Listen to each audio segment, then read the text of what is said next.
Join the conversation. Join the conversation. You're with Cape Talk. At 9:32, we welcome the Naked Scientist every Friday just after 9:30.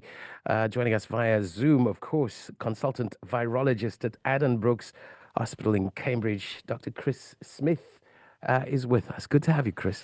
Morning, Clarence, and I'm showing up not just early for class, but I've done my homework as well. I had a really fascinating time investigating this one. Do you remember last week we were talking about yawning because we had talked about the subject of contagious yawning? And the question then became, well, can animals have a phenomenon of contagious yawning, and can they catch yawns from us? Because we know that when we see each other yawning, we're more likely to yawn ourselves. It is contagious. There are various evolutionary arguments for why that is: social bonding, empathy, alertness, arousal, and so on. We know that animals appear to yawn, but do they yawn infectiously? And equally, can this infect across species?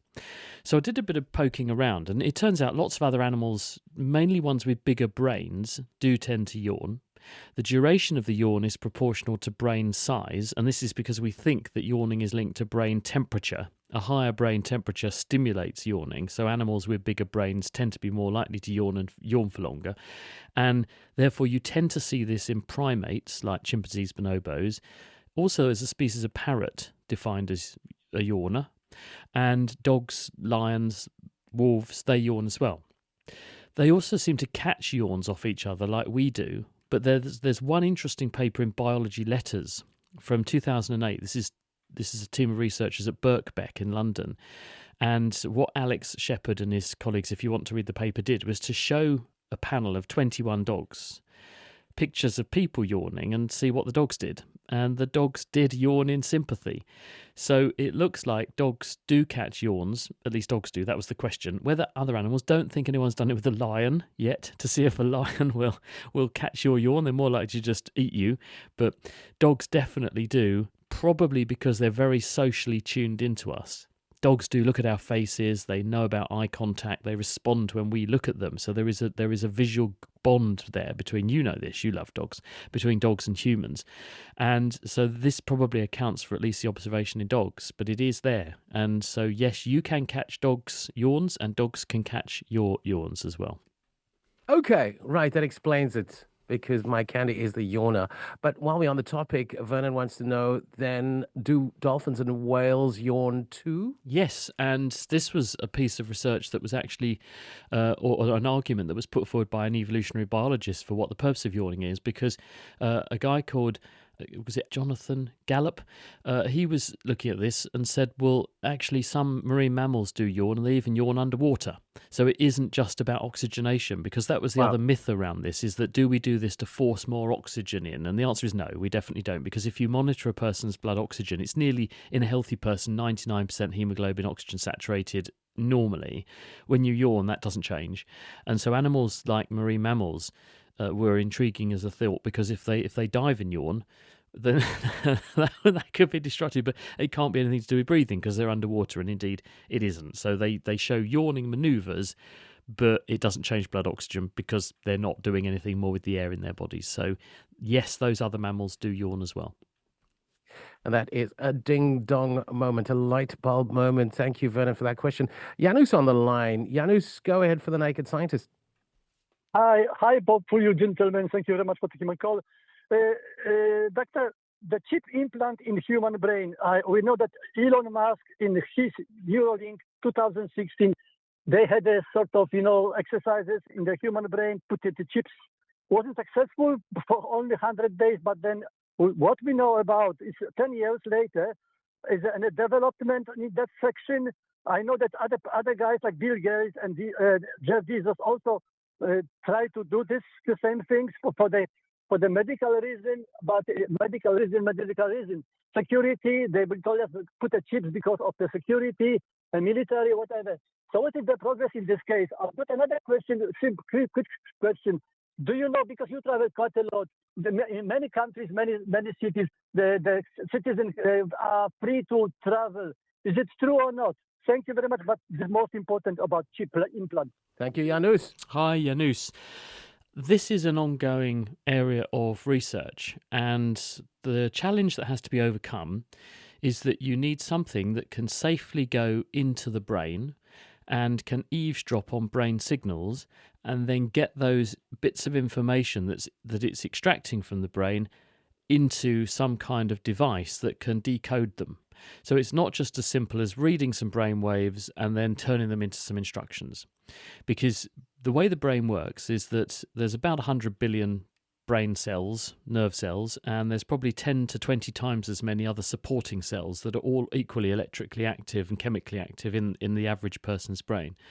And the brain works as populations of nerve cells. What's wired together fires together, as the old saying goes. And different regions of the brain are specialized for doing different jobs. So there are regions of the brain that are to do with vision. There are regions of the brain that are to do with comprehending speech. There are regions of the brain to do with moving your left toe. And the population of nerve cells in that bit of the brain change their activity when you are doing that particular thing. So if you eavesdrop on the electrical activity in that region of the brain, you tend to get clues about what that bit of the brain wants to do at that moment in time. But that doesn't, if you're listening to the big toe area of your brain, tell you anything about the visual areas of your brain. So it's not as simple as just putting a little chip in the same way as you can stick a USB connection in your computer and immediately have access to everything your computer's doing if you send the right information down the wire. It doesn't work like that.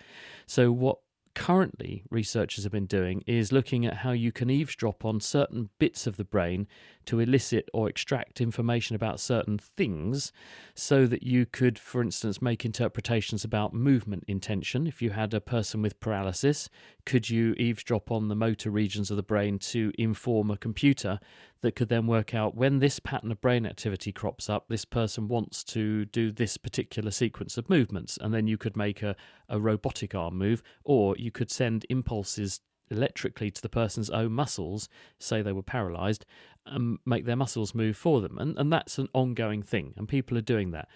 There are also ways of looking at big populations of nerve cells in brain scanners. So what researchers have been doing is looking at when you look at how whole tracts of the brain change their activity, what do those activity patterns say about what that person is probably thinking? And with a lot of training, we can work out from the pattern of brain activity and brain scanners what a person's probably seeing in their mind's eye. And people have done really quite elegant studies rebuilding video sequences of what a person was looking at based on their brain activity. So you can then extrapolate that and say, well, if we had big enough arrays of electrodes, could we get the same sort of resolution of information from these sorts of implants? But it's very early days, because putting a foreign substance up against your brain is a risk. You need to have a way for the electrodes to sit close to your brain without damaging your brain. They need to be very, very small. They need to be robust enough that, because the brain blows up and shrinks with every heartbeat. If you've ever seen a person's brain, I mean, I've been in brain surgeries and things, and the brain, because it's getting a huge amount of blood coursing through it every moment, blows up and expands and then shrinks, blows up and shrinks as the blood surges in, because the brain's consistency is like blancmange. So if you build a sensor, it's got to be able to sit comfortably against that moving thing without itself becoming damaged or damaging the thing it's sitting on, and remain electrically active, and then get those signals out and be powered. So this is not trivial. It's very early days, but people are making advances and getting better at extracting discrete bits of information. And the main focus at the moment is to help people who've got brain injuries or spinal injuries, so that we can extract information from certain bits of the brain and then help them to restore movements and that kind of thing. And we have the naked scientist with us, consultant virologist at Addenbrooke's Hospital, Cambridge, Dr. Chris Smith. An invitation for you to send through your question then via WhatsApp on 072 567 1567, or be clever like Janus and give us a call on 021 446 0567. We'll prioritize your call. Llewellyn says, Dr. Smith, what is the difference between kidney thrombosis and renal vein thrombosis? RVT is nephrotic syndrome, the main cause in adults. I think that's the question. Well, a thrombosis means a blood clot. A thrombosis is where the elements of the blood, which are designed to help blood from leaking out or prevent blood from leaking out of our blood vessels, have been inadvertently activated inside a blood vessel and they've built a blood clot. And this mechanism is very important. Without the thrombotic system, we would bleed to death. And when we have injury to a blood vessel, platelets, which are small bits of cells floating around in the bloodstream, identify the breach, stick to it, form a plug, and then they recruit various chemicals which are also present in the bloodstream. Those are called the clotting cascade elements, and they go through a cycle where each one cuts another one, cuts another one, cuts another one, and this culminates in the assembly of a network of a netting called fibrin, which binds the materials together and blood cells and forms a stiff or rigid plug to block up damage to a blood vessel. But where you have injury to the inside of a blood vessel, this can happen inappropriately, and that's why people have heart attacks. It's why they have strokes, because you get blood clots, thrombi, forming where they shouldn't. When you have a renal vein thrombosis, that's happened on the venous side of the kidney. You can also have that happen on the arterial input side to an organ. And so in one case, you're going to starve the organ because blood can't get in, but blood not being able to get out is equally bad. If you block up a blood vessel that drains blood out of an organ, this can also happen in the liver. You can get hepatic vein thrombosis. If you have blockage of the outflow, then blood can't go in because there's a traffic jam. Blood's not getting out. And if blood can't flow through an organ, blood cannot deliver sugar and oxygen to that organ and take away the waste. And so the organ is damaged. And so either can be destructive, but acutely, you're going to get a bigger problem straight away if blood can't get in at all if you block the artery coming in. But in the longer term, if you block the vein going out, it can be equally bad. And then a question from Reza. Why, when a piece of toast falls from the table, why does it land butter side down? And would the same thing happen regardless of height? Well, it really depends. Height does matter. It really depends on whether you notice it or not. Because if your toast lands butter side up, what are we likely to do? Well, we'll probably say, because there's this myth about the 5-second rule, right? Where something lands on the floor and you say, oh, it's only been on the floor a few seconds, it's probably fine. And people give it a blow and a brush and then they eat it. I mean, I do that. And we all do that, don't we? I mean, there's billions of humans on Earth. If it was that easy to get rid of us, then there wouldn't be. So we're probably okay doing that. But when you wouldn't do that is when it does land butter side down, because then you pick it up and all over the butter there's all the crud that's on the floor that actually you're blowing and brushing away from the non-buttery side. So you tend to notice and probably don't eat the toast when it has landed butter side down. So there's an element of coincidence having significance attached to it with this. Also, height does matter, because when you knock the toast off the table, if it's at a threshold height, it's got time to describe 1.5 turns as it falls before it goes splat on the ground. And if you drop the toast from a higher height, it might have more time to complete 2 rotations before it goes splat on the ground and lands butter side down. So I think there's an aspect of height. It's also heavier on one side because of the butter, which is going to affect the way that it rotates and falls. And so all those factors brought together mean it doesn't always land butter side down, but you do definitely notice when it does. Interesting. Then we got a question from Keith. Dr. Chris Smith, is it unsafe to receive the wrong blood type? Oh, yes. And this routinely kills people unless we're very, very careful. And when people first discovered the blood groups, it was because they recognised that if you mix certain blood groups together, they were absolutely fine. If you mixed other blood groups together, they definitely weren't. And what we do when we're doing blood cross-matching in a person is that a person who has group O blood, O is like a naught. There's nothing on those blood cells that is going to cause a problem. So you can give that blood to anybody if we just put aside the rhesus factor for one moment. So you can give group O blood to anybody. But if you give group A blood to a person with group B blood, then they're going to have a problem. And the reason for this is that the blood cells have on their surface sugar molecules, which are like markers. And a person has antibodies, which are the opposite to the markers they have on their cells. So let's say a person who has group A blood has got A sugar molecules and B antibodies in their blood. So if you give them group B blood, then the antibodies in their bloodstream are going to see the B sugar molecules on those cells, and they bind to them. And when they bind on, the antibodies cross-link the cells together, because antibodies have got two sticky arms. Some antibodies are multiple antibodies all linked together, so they've got many sticky arms, so they can link one cell to the next cell to the next cell, and you form a raft of cells all stuck together, and you get an agglutination reaction. And that builds into a big blob, which would block up your blood vessels, and it could cause severe damage to organs downstream, as we were just hearing, because you will begin to block up blood vessels with these agglutination reaction products, which will block off the blood supply and then cause inflammation. And that is devastating, and in many cases, if you get it wrong, lethal. So we're very, very careful to make sure we carefully check and cross match. We test a sample of the patient's blood with a sample of the blood to be transfused to make sure that they're not going to react with each other and do this. So you have to get it right.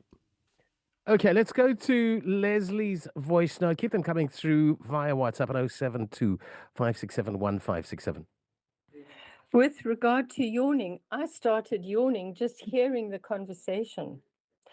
And when I was teaching quite a while ago, a pupil would write the word yawn on my overhead projector on the way out, and then look back, and yes, I was yawning. It's true. And we don't just have to see a yawn, we can be provoked into thinking about a yawn, and it often initiates a yawn.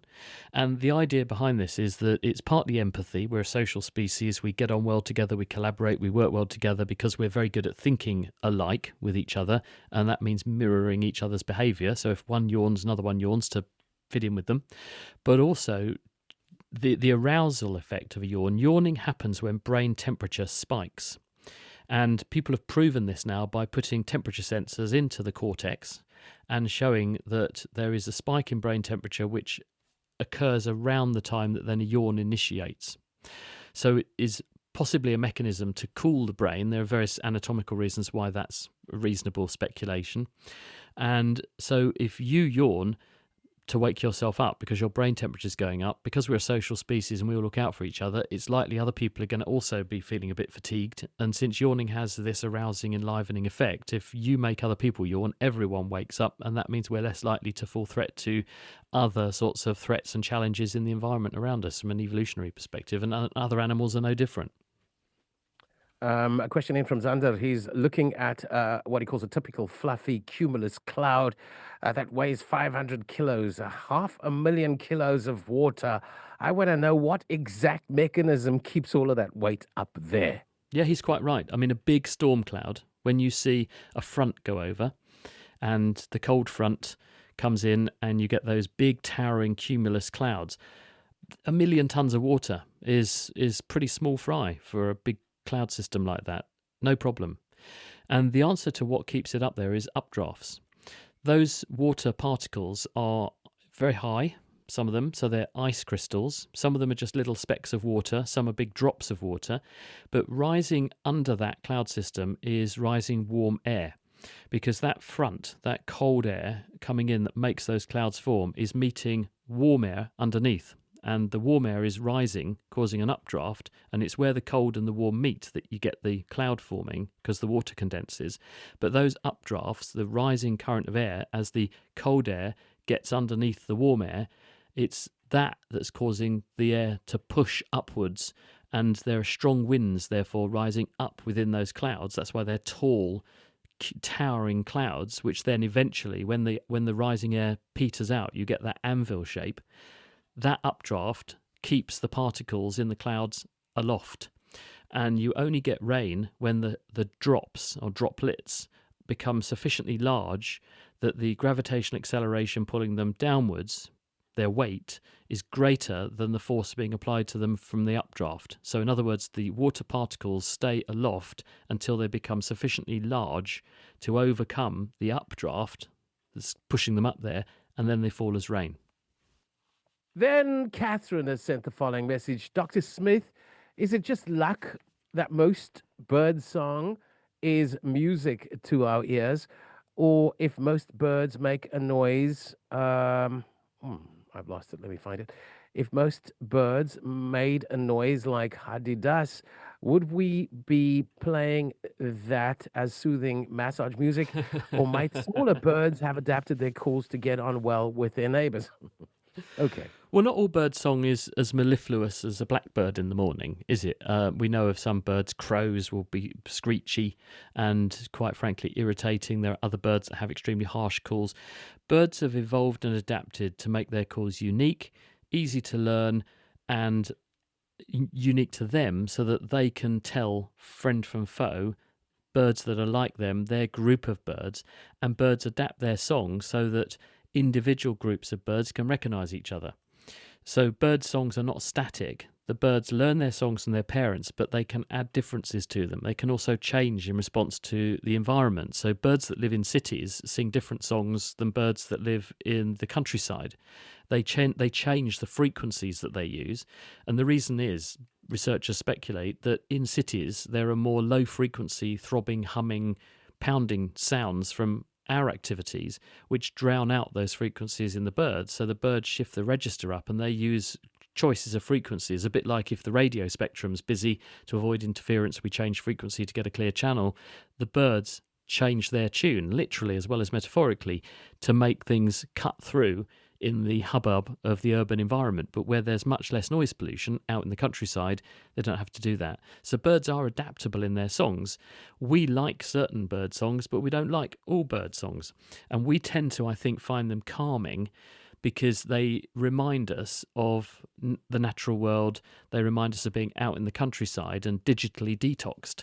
And so we tend to find the natural world very calming. It activates particular circuits in our brain, the so-called default network, which puts us into a calm, disconnected, relaxed state.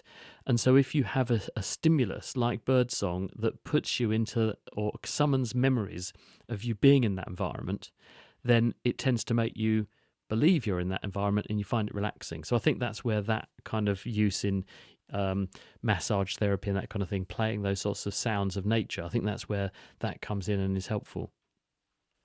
Somebody writes the best example of adaptable bird song is the Australian lyrebird. Let's go to Jonathan. Jonathan on the line from Musenberg. Welcome, go ahead for the Naked Scientist. Hi, Dr. Jonathan speaking. Listen, I'm an O negative blood donor, and my blood is low in iron. What is the quickest way to get iron back into your blood so that you can donate blood effectively? Hi, Jonathan. Well, good on you for being a donor. And O negative, I think I'm O negative. I'm pretty sure I'm O negative as well. We are the universal donor. So we're down at about 10 to 15% of the population. We have O blood, meaning none of those sugar markers on our blood cells. And this means that our blood can be given to anybody because when the cells go into the recipient, there's nothing in there that will stimulate those antibodies that the people with other blood groups have. So our cells float past like they're wearing a cloaking jacket or a cloaking vest. They're hidden from the immune attack. And so as a result, they don't cause that agglutination reaction. If you're iron deficient, the body keeps iron in careful balance. We need iron to make hemoglobin, which is the red pigment in our red blood cells. It's at the centre of each hemoglobin cluster or tetramer, and you need an iron atom in there. You get this from your diet and from recycling old blood. So if you're low in iron, you're either not eating enough or you're losing blood somewhere. So this needs investigating if it's a new thing. One reason we can be deficient in iron is just dietary reasons, and supplementing with iron via a steak or some red meat is a really good source. You can also not absorb enough iron if you're eating things in your diet that soak up iron or compete with the body's ability to absorb iron. Iron's best absorbed when it's in an acidic milieu. So drinking some orange juice when you are eating iron-containing foodstuffs, fortified cereals, also very good. Have orange juice with your breakfast. This helps to make sure the iron stays in a form which is best absorbed most efficiently and kept in the body. But if this is a new thing and you suddenly become iron deficient, then you need to have a look at that and get that investigated to find out why that's happened, and then see if there's some kind of redress needed. We got a minute left. Let's see if we can squeeze this in from Marge. Feel my phone buzz in my pocket when it's actually sitting on the table. Has our nervous system miswired or something. Is that a real kind of phantom phenomena? Yeah, it does. It happens quite a bit. People get used to these sorts of sensations, and then the body invents them sometimes because we have the same sort of stimulus that makes us think, well, I'm expecting the phone to ring. I think it just did, but in fact it was something else that made us think we'd experienced that particular thing. So yeah, this is actually quite common. Phantom phone calls. People think they've been buzzed in their pocket and they haven't, because the nervous system has got very used to sensing that particular stimulus, and it then occasionally makes it happen not for real. Fascinating stuff. And on that note, we're going to wrap it again with a big thank you to the Naked Scientist, Dr. Chris Smith, consultant virologist at Addenbrooke's Hospital in Cambridge, bringing the time to 2 minutes to 10 o'clock, and Natalie Malchas now standing by with Eyewitness News at the top of the hour.